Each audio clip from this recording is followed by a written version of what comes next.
Assalamualaikum warahmatullahi wabarakatuh. Alhamdulillah wassalatu wassalamu ala Rasulillah wa ala alihi wa ashabihi wa man tabi'ahum bi ihsanin ila yaumil qiyamah amma ba'd.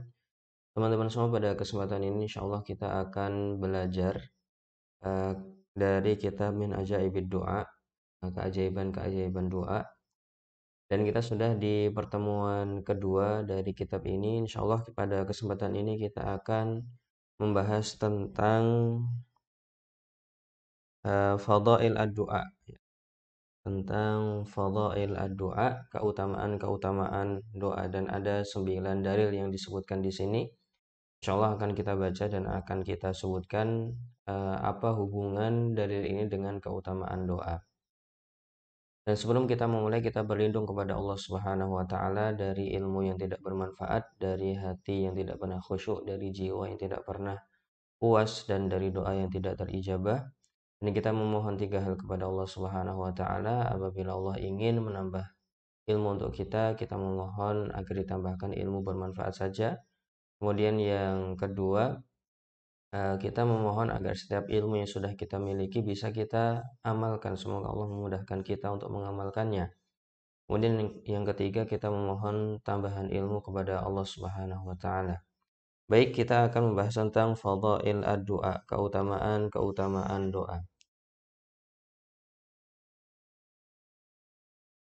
Awalan, yang pertama, minal kitabil karim, dari Al-Quran Al-Karim. Ada beberapa dalil yang disebutkan, yaitu 3 dalil. Yang pertama, Allah Ta'ala berfirman, wa idza sa'alaka ibadi anni fa inni qarib. Apabila hamba-hambaku bertanya kepadamu, wahai Muhammad, maka kabarkanlah, fa inni qarib, sesungguhnya aku dekat. Dan kata para ulama, di sini tidak ada kata kul, ya, tidak ada kata kul yang artinya katakan wahai Muhammad, nggak ada. Tapi di sini Allah langsung menjawab sendiri dengan kalimatnya fa inni qaribun. Kata para ulama, ini menunjukkan kedekatan, bahwa secara makna sesungguhnya aku dekat, tapi secara konteks kalimat lebih lagi, ya, karena menghilangkan kata kul yang artinya katakanlah wahai Muhammad, jawablah mereka, nggak ada. Tapi Allah langsung menjawab, apabila ada hambaku yang bertanya tentangku wahai Muhammad, sesungguhnya aku dekat. Itu menunjukkan kedekatan kepada Allah Subhanahu wa taala. Ujibu da'watad da'i idza da'ani. Aku akan mengabulkan doa orang yang memohon apabila dia memohon kepadaku. Ya, ini dakwah itu artinya doa. Da'i itu orang yang berdoa, da'ani itu berdoa kepadaku. Aku akan mengabulkan doa sang pemohon apabila dia berdoa kepadaku. Ini yang menjadi titik dibawakan dalil ini, bahwa doa itu akan diijabahi oleh Allah Subhanahu wa taala. Ini yang pertama. Doa akan diijabahi oleh Allah. Falyastajibuli, kemudian lengkapnya ayat adalah falyastajibuli wal yu'minu bi la'allahum yarsyudun. Hendaknya mereka memenuhi seruanku, beriman kepadaku, semoga mereka mendapatkan irsyad, petunjuk, ya, bimbingan. Baik, ini di surat Al-Baqarah ayat 180. Kemudian yang kedua adalah Allah Ta'ala berfirman, wa qala rabbukum ud'auni astajib lakum. Dan Rabb kalian berfirman, berdoalah kepadaku, pasti akan aku kabulkan untuk kalian. Di sini pelajaran dari ayat kedua, pertama adalah doa itu perintah Allah.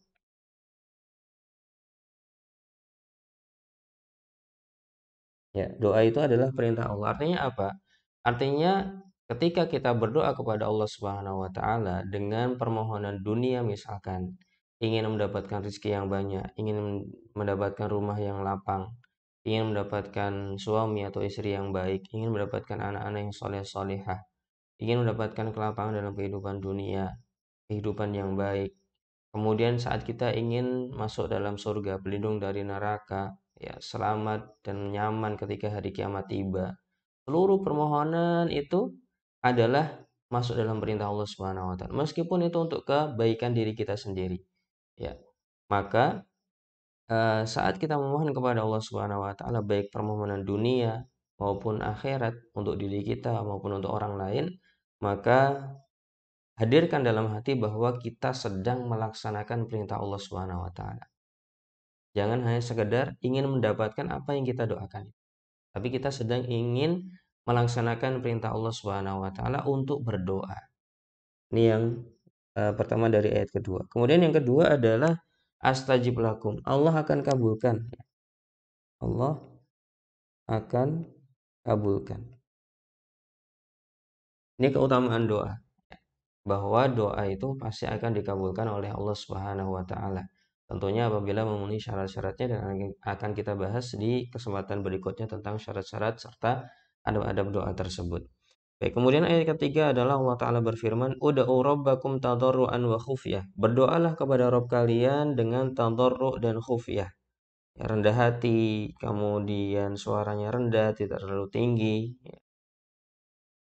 Innahu la yuhibbul mu'tadin. Sesungguhnya Allah tidak menyukai orang-orang yang melampaui batas.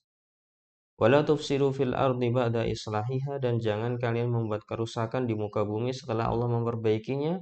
Wada'uhu khawfan wa tama'a. Dan berdoalah kepada Allah dalam rasa takut, ya, dengan rasa takut, dan tama'an, harap tinggi. Ya, saat kita berdoa maka kita harus ada harapan tinggi kepada Allah Subhanahu wa taala untuk doanya tersebut terkabul. Inna rahmatallahi qaribum minal muslimin. Sesungguhnya rahmat Allah sangat dekat kepada orang-orang yang berbuat baik. Di sini faedah pertama juga adalah doa perintah Allah. Ya, doa adalah perintah Allah. Ada ud'u rabbakum tadarruan wa khufya, kemudian ada ud'uhu khaufan wa tama'a. Di sini ada perintah Allah Subhanahu wa taala, dan di sini ada adab juga, itu dengan merendahkan diri. Saat kita meminta kepada orang-orang besar, biasanya kita akan merendahkan diri.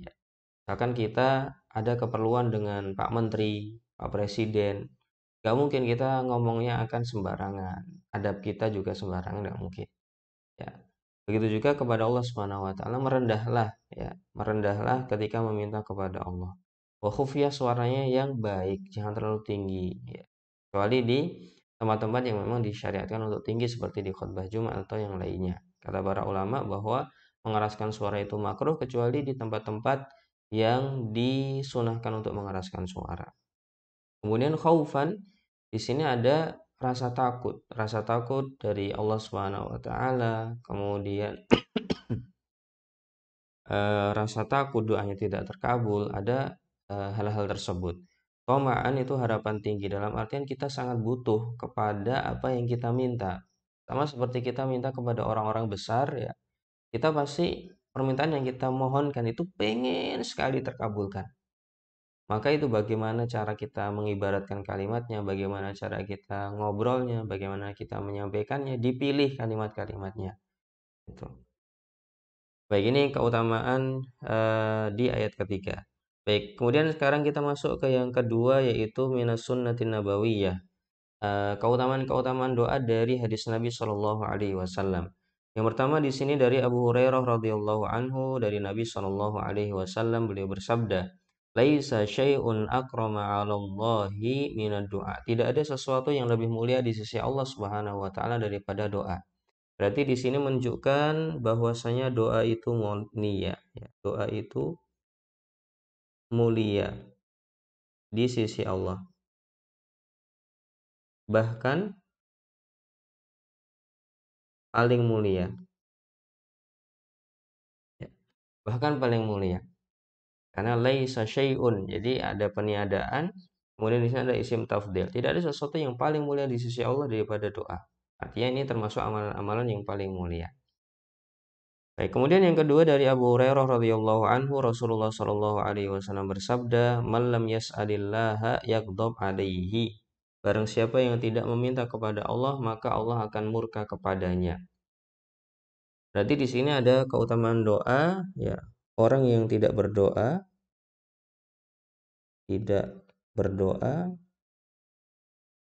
akan dimurkai oleh Allah. Ya. Orang yang tidak berdoa akan dimurkai oleh Allah Subhanahu wa taala.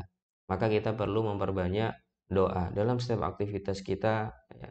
Sebagaimana Nabi Shallallahu Alaihi Wasallam mau bangun tidur, mau masuk kamar mandi, keluar kamar mandi, mau makan, setelah makan, mau keluar rumah, masuk rumah, mau berangkat naik kendaraan, kemudian pulang rumah, ya, mau berhubungan suami istri, ya, doa banyak sekali, ya. Maka kita perlu memperbanyak doa dalam setiap hari, bahkan kata Syekh Utsaimin yang bagi alal insani an yasta'ina billahi fi kulli syai'in. Jadi seseorang itu meminta pertolongan kepada Allah Subhanahu wa taala dalam segala sesuatu, ya. Bahkan urusan-urusan kecil sekaligus. Mau pergi, mau pulang, mau makan, mau minum, mau pakaian. Tujuannya apa? Hatta yudrika bidzalika hajatahu muta'abbidan li rabbih azza wajalla. Tujuannya ada dua. Yang pertama agar dia mendapatkan hajatnya. Kemudian yang kedua adalah agar dia beribadah kepada Allah Subhanahu wa taala sekaligus. Jadi saat kita mau makan pagi, apa ya kira-kira? Ya Allah anugerahkan hamba soto misalkan. Makan siang, ya Allah mudahkanlah hamba untuk beli nasi Padang misalkan.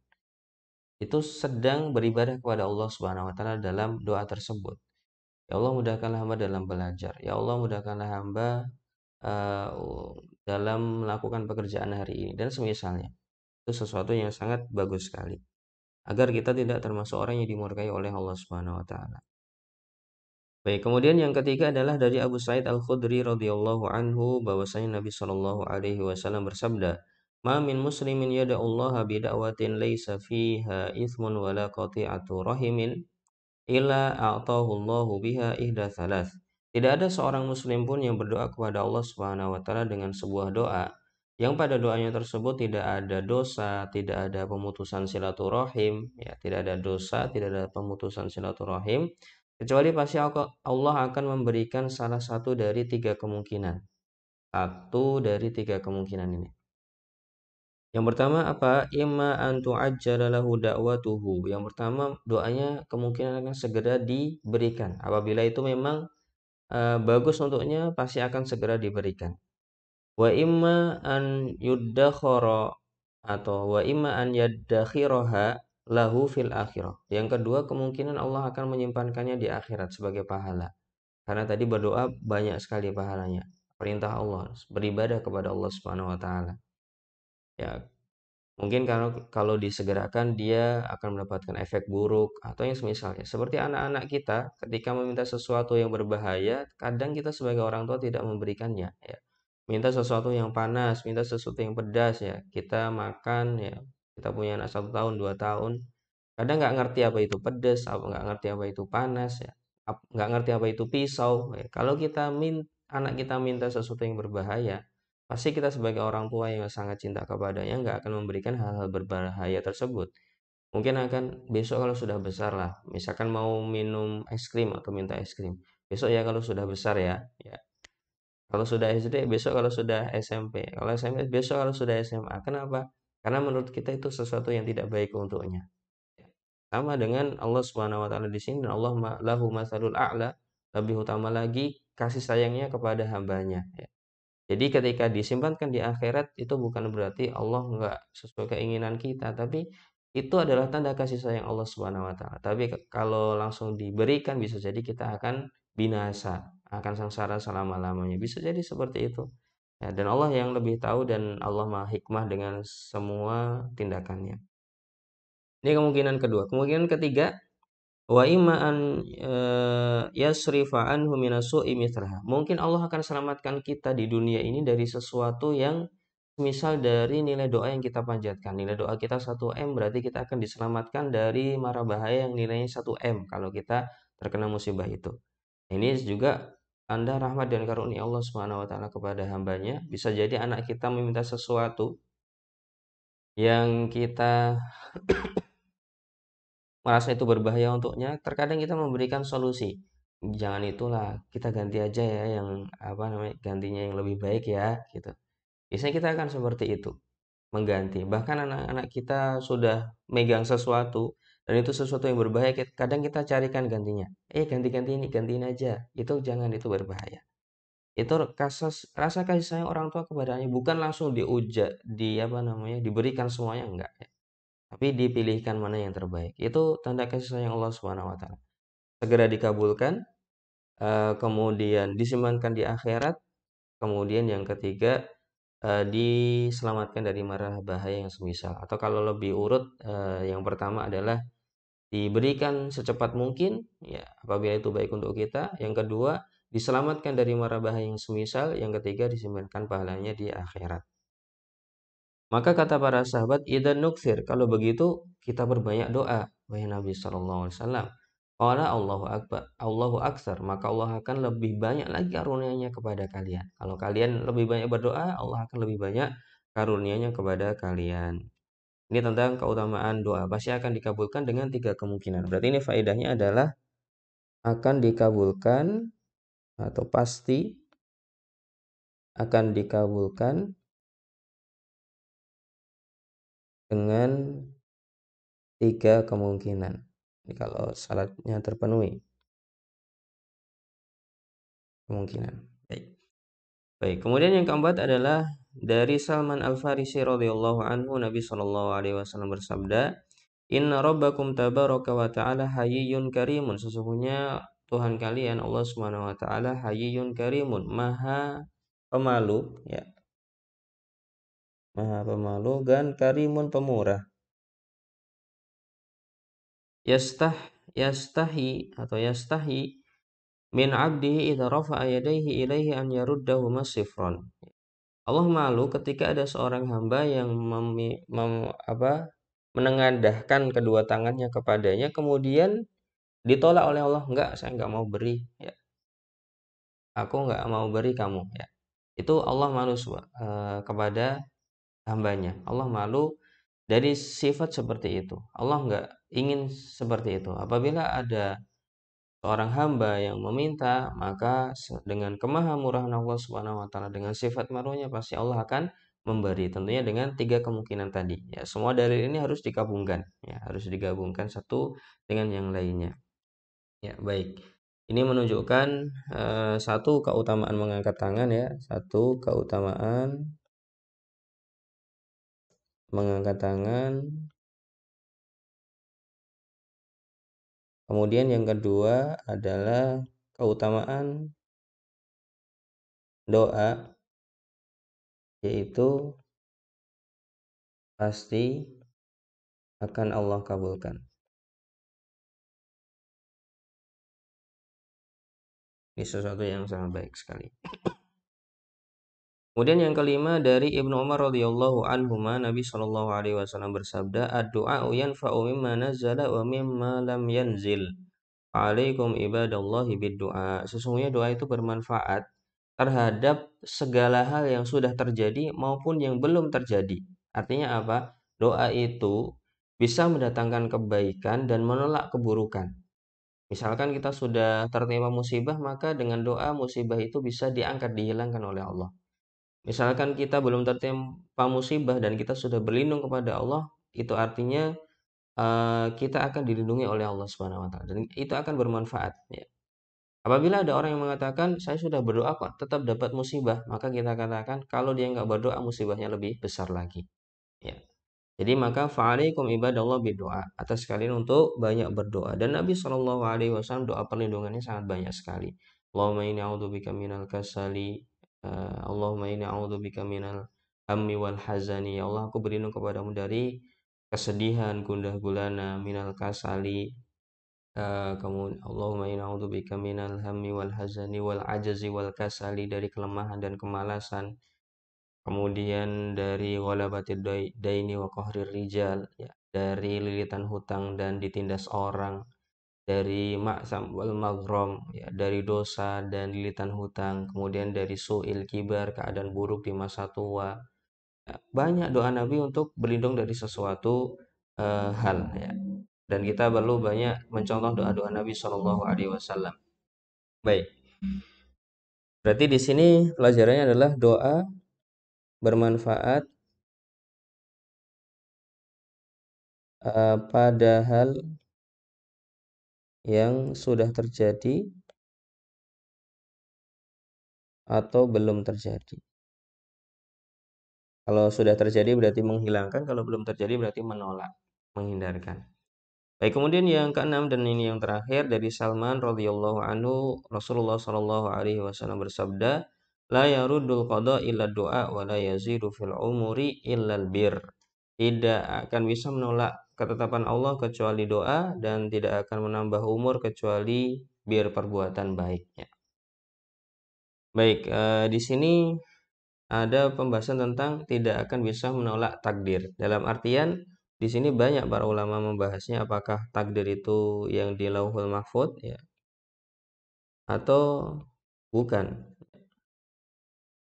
Ya, kata para ulama bahwasanya takdir di sini qada ini adalah yang di tangan malaikat, yang di tangan malaikat. Ini yang sebagian ulama sebutkan. Kemudian yang disebutkan yang lainnya adalah bahwa takdir yang sudah berjalan ya, yang sudah berjalan,